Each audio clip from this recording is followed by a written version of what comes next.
இனிமேலாவது தமிழ்நாட்டில் இருக்கிற அரசியல்வாதிகள் அத்தனை பேருமே புரிந்து கொள்ள வேண்டியது, விஜய்க்கு கூடுகின்ற கூட்டமானது ஒன்று வந்து மாபெரும் ரசிகர் கூட்டம், இன்னொன்று வந்து ஒரு திரைப்பட நடிகரை பெரிய ஹீரோவை நம்ம பார்த்துடணும் கண்ணில் அப்படின்னு பார்க்குற ரசிகர் கூட்டம், விசிட்டர்ஸு.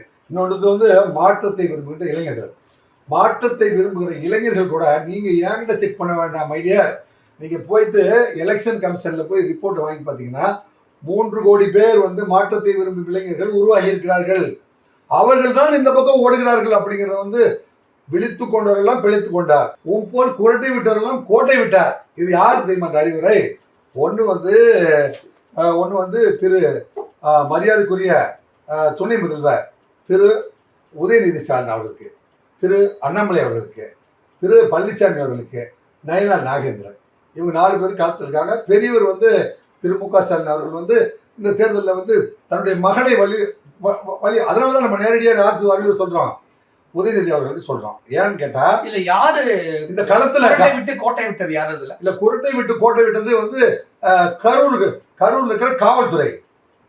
கரூர் காவல்துறையை கோட்டை விடுறது ஏன்னா மேலே வந்து இன்டெலிஜென்ஸில் வந்து அவருக்கு இவ்வளோ பெரிய கூட்டம் வந்துங்கிறத அப்டேட் பண்ண மட்டும்னால, சார் ஒரு 500 போலீஸ் போட்டேன் சார், 500 போலீஸ் போட்டியில்ல போதுங்க பாப்பா, எவ்வளோ பேர் 10,000 பேர் சொன்னாங்க சார், ஒரு 8,000 பேர் வருவாங்க சார்.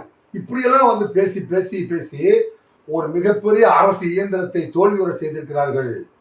இல்லைங்க, மிகப்பெரிய அரசு இயந்திரத்தை தோல்வியுற செய்வதற்கு யார் காரணம் என்று சொன்னால், இந்த புள்ளிவிவரங்களை தவறாக இப்போ நானும் நீங்களும் நீங்கள் அறிவாளிங்கிறதுனால நீங்கள் வந்து விஜய்க்கு கூட்டம் எப்பேற்பட்ட கூட்டங்கிறத வந்து நீங்கள் இப்போ லிஸ்ட் அவுட் பண்ணி நம்ம 2 பேரும் பேசிட்டோம்.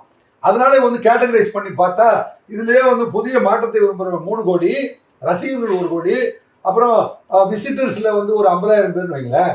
அப்போ 3-4 கோடி, அதாவது பாதிக்கு பாதி பாப்புலேஷன் வந்து விஜயோடைய விசிட்டை வந்து உற்று நோக்குகிறது. அப்படிங்கிறத வந்து யாரெல்லாம் அரசியல் தலைவர்கள் உற்று நோக்குறாங்களோ அவங்க தான் வந்து விழித்து கொண்டார். யார் வந்து குரட்டி விட்டாரோ அவர் வந்து கோட்டை விட்டார்.